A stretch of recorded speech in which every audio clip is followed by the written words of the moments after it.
Hello everyone, welcome to Kalam's answer writing session for the day. So today we have another question for us to discuss. So this question which we have framed is on the privacy profile of the people, whether the provisions that we have in our country are meeting the privacy requirements of the citizen.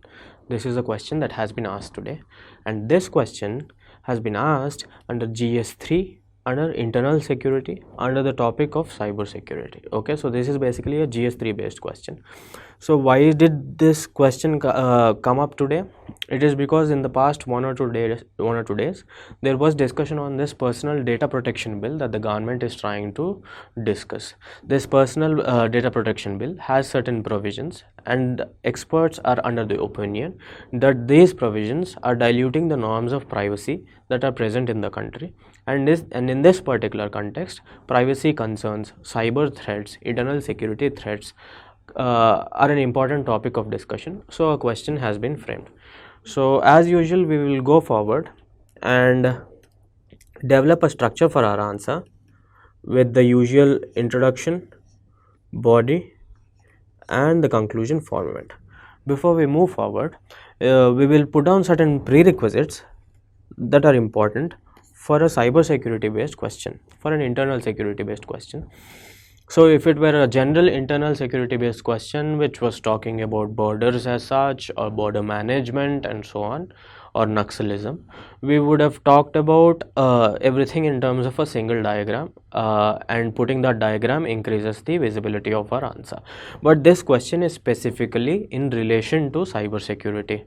So what do we do? What are the prerequisites that we have?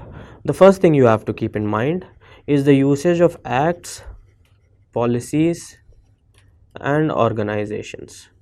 Like for example, you have Aadhaar Act, you have IT Act, and so on. All these acts have some kind of bearing on the personal data of the citizens. So you listing these acts in your answer increases the density of your answer. That is one thing that you can do. And the second thing is to talk about the different policies that are there in the country. For example, you have a national cyber security policy, and then there are certain other provisions. So these things, if you know, can be put in your answer in order to increase the density of your answer. And the third thing is to use the names of certain organizations. Like for cyber security, you have Indian Cyber Security Coordinator, and so National Cyber Security Coordinator, and so on. These organizations can be put in your answer from place to place with from place to place in order to increase the density of your answer. And another prerequisite which I think is important is the usage of important names. Like for cyber security, there are several names that we have, like we have botnet, malware, phishing, whaling, and so on. All these things are basically cyber security related terms, and if you put these terms in your answer is going to look customized to the question on cyber security. Okay, so these things you have to keep in mind when you write an answer. So we will quickly develop the body of our answer. By body I mean the skeleton of our answer, and on that skeleton we will build the different other subparts that we could write in order to increase the richness of our answer. So let me read the question out for you. India's efforts to protect the personal data of its citizens falls short of privacy requirements. Discuss the statement. Okay, and then he is asking you to do it in the light of increased cyber threats. So the cyber threats in the country are increasing, and in this context, India's efforts, whichever they are falling short of whatever is required. That is what he has asked. Now if I have to convert this question that I have into different subparts of my answer, what will I do? The first thing I have to point out is the efforts falling short. This is the linchpin or the pivot of my answer, because that is what has been directly asked. That is what he has asked us to discuss in this particular question. By talking about the loopholes or the difficulties in the efforts that we have, we naturally move forward and to talk about the way forward or the solutions. Okay, so these two things form the basic skeleton of my answer. That is what I want you all to notice. But have we written everything that is relevant for the question in our subparts? I don't think so. He's asking us to discuss this whole phenomenon of privacy concerns, privacy requirements in the context of increasing cyber threats. So you have to first establish that the cyber threats in the country are increasing cyber threats. So basically what you're telling the examiner is, sir, the cyber threats in the country are increasing based on so and so reports, and we have so and so metrics and some opinions from articles which are telling that the cyber threats are increasing. And then you go on to discuss the crux of the question by saying that the efforts which we have in our country are falling short, and then you move forward and talk about the solution. So you are basically maintaining a logical flow throughout your answer from one subpart to another subpart, and this flow is going to fetch you the good amount of marks that we all desire. Okay, so having done the body, having prepared the skeleton of our answer, we will just see how to improve, how to put up an introduction and a conclusion. One way to start with an introduction is to talk about the current affairs article. So there has been a debate on the personal data protection bill 2019 in the past few days or in recent times. In this context, the privacy concerns of the citizens of the country can be discussed as follows, or something like that. That is one introduction that you can have. Also, because this whole thing is about cyber threats and privacy, I can talk about the increasing cyber incidents in the country. So basically I can put out a fact given out by some institute. It could be ASSOCHAM, it could be NASSCOM, and so on. So any metric which talks about the increasing cyber security incidents in percentage terms over the past few years, this is going to give a good introduction to my answer. That is a good way to start. And by putting out a fact, you can actually start your body very fast. You can finish off the introduction in 1 or 2 lines, and then you directly move to the body, and then we move to write a conclusion, 1 to 2 line conclusion, which is neither generic nor too dense. It should be apt or appropriate. So we have developed the structure of our answer, and now as usual we will move forward and see if the person or the sample answer has met the requirements that we have posed in this particular structure. That is one thing we will do. And the second thing we will do is to talk about some kind of learning, have some intuition from the discussion of the day, and realize the mistakes that we could be making in the exam and not make them in the exam. And how will we know that? We will know that by looking at the real time answer that is written by the student. Okay, so we will look at the answer now. India has witnessed a 450% increase in cybercrime incidents in past 5 years, a report by ASSOCHAM has said. This is in conflict with the privacy requirements of the citizens. So this is basically a fact based introduction. Okay, this is basically a fact based introduction. This could have been avoided. Okay, he could have directly moved to that. It is all about saving those 1 or 2 extra lines which you write, but you aren't supposed to write. It's all about saving those 1 or 2 extra lines per question, so that in the end you'll be able to complete the whole paper in flying colors. Keep that in mind. So don't write redundant things when they are not required. Okay, so and then he is moving forward to establish the fact that the cyber security threats are increasing in the country. So he has to establish it. And how does he do it? He says that the debit card and credit card thefts are increasing. Agreed. Recent incident of other data of citizens hacked and put out publicly. So this is also a concern for the privacy of citizens.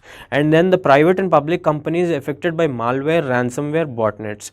See, what he's trying to do is he's trying to put up names. We were just talking about the terms which are related to cyber security, like botnet, phishing, whaling, etc. So these are the terms. These are the specific terms like WannaCry, bad rabbit, trojans, etc. which can hurt the privacy of the citizens. So these words increases the density of my answer. So this is a good point. And then he says that sensitive personal data like medical records, travel patterns, and bank balances, etc. are being made public. So what he is trying to establish is there are several incidents taking place in the country. These incidents are putting forward the personal data, the sensitive personal data of people on public platform, and this is creating a sense of insecurity in people. This is creating a concern for insecurity in people. That is what he has established so far. Now what is he supposed to do? He is ideally supposed to talk about how the privacy provisions in the country are falling short to meet the requirements of the day. Is that what he did here? No, what he's talking about is India's efforts to protect the personal data. So he's basically trying to list down the efforts first, and then he'll probably move on to say how these efforts are falling short than what is required. See, exactly that is what he has done. But has he done it well? We will see.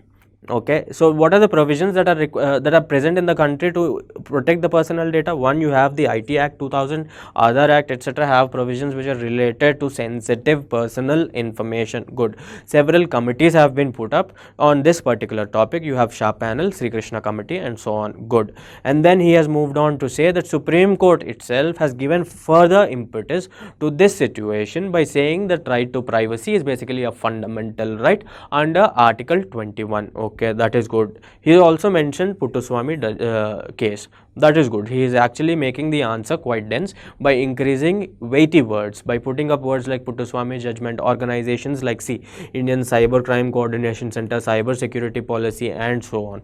Okay, but there is some kind of panic in my mind because he has spent so much of time and he hasn't started talking about how these provisions are falling short. Sure, these points are good, these points are really good, but then is that what has been asked by the question? The question basically asks us to discuss about the shortfalls in the provisions that are there, the provisions which are not being met to improve the privacy profile of the people. That is what has been asked, and let's see if it does that. Cybercrime is dispersed and difficult to control, which is why the privacy concerns are still existing. And then he says that the privacy concerns are not being handled well because the government policies themselves have certain kind of loopholes. What are these loopholes? Personal Data Protection Bill gives wide powers to government to collect data. Okay, so this creates some kind of issue because this data can always be hacked and be put out on public domain if it is not properly protected. Okay, and then Aadhaar Act also allows private organizations to collect data, so this is also prone to misuse. Okay, so this is what he has done. He has given me only 2 or 3 solid points here. So my contention is he has spent so much of time on other subheadings of the answer, he is actually decreasing the richness of the crux of the answer that he was supposed to write. He was supposed to discuss more about the provisions and how they are falling short, but he has spent too much time on just listing the provisions. If you look at the provisions, he is talking about 4 points which included Supreme Court judgments, and then he said so many committees, and he pointed out so many acts. Sure, they are all relevant for the answer, but they are not strictly relevant for the crux of the answer that has been asked by the question. Okay, so you have to keep that in mind, and then let's see if he handles the way forward better. Now he has said that the privacy concerns exist.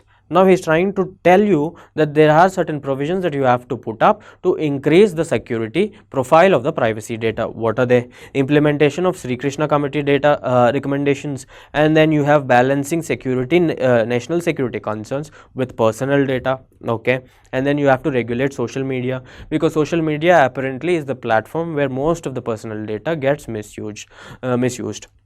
The travel patterns of the people, the photos and photographs and videos of people getting circulated out of context, and this is creating some kind of privacy concerns for people. Okay, so you have to regulate social media, and then he is talking about implementation of right to be forgotten, which is good, and data localization norms to improve, to be taken seriously. So these things have to be done. So this is overall a good good set of solutions, but he could have avoided Sri Krishna committee recommendations because he's also already mentioned Sri Krishna committee recommendations. He could have talked about something specific. Okay, he could have done that, but this is also good. And then let's see how he does in the case of conclusion. Thus, a multi-pronged approach involving multiple agencies is the way forward for a safe and secure life of citizens granted by Article 21. Okay, so this is satisfactory. It is neither too dense nor too vague, not too generic. So this overall is a decent answer, but we have 2 learnings from this particular question, and I am going to list them down. Okay, so the first learning, if you are noticing the way in which he is answering the question, he is basically moving out of this border. You are not supposed to do that. So you have to keep in mind, whatever you do, you have to stay within the borders of the answer sheet. The contours that have been given have to be properly respected, and you have to keep that in mind. That is one basic learning that we have to keep in mind. And this person repeatedly is flouting these norms, first thing. And the second thing, which is the most important thing, is the idea of proportionate importance. What I mean by that is, when we are trying to come up with an answer for our question, we are basically creating some subparts which are directly in relevance to the question that are asked, and then we are putting up certain new subparts in order to enrich our answer. The key here is to increase the importance of what has been directly asked, and to address everything else only briefly. So just because you create more subparts, it is not going to ensure good number of marks. You have to give proportionate importance to these subparts. Whatever has been directly asked by the question, you have to give more points under that. Whatever has not been directly asked by the question but you think is relevant for the answer, you have to give only 2 or 3 points for the answer. So how does this help? This will make sure that you don't lose track of the question that has been asked, first thing. And the second thing, it is also going to save space and time. Now the sad part is, I don't know if this person has written less in this particular block because he had less time, or he had less space, or both, because he seems to have enough content in his answer to be able to write a beautiful answer, but he still didn't do it because he spent too much of time, in fact one and a half page of his answer on just talking about the establishment of cyber threats, and then he's talking about the provisions that are there. The question is not about the provisions that are there or the facts that are relevant for the establishment of the presence of cyber threats. No, the question is about the discussion on how the privacy concerns of the citizens are not being met, and that has to be elaborated. So keep that in mind. Balance is always important, but when you balance your answer under different subparts, you have to give proportionate importance to that subpart which has been directly asked by the question. So that is the learning for our day. So the discussion for the day is over. So what do? We go back home, we make sure that we take up certain points or gain some sense of intuition on how to write an answer. We write the same answer that very day itself, and then we get it evaluated. Thank you.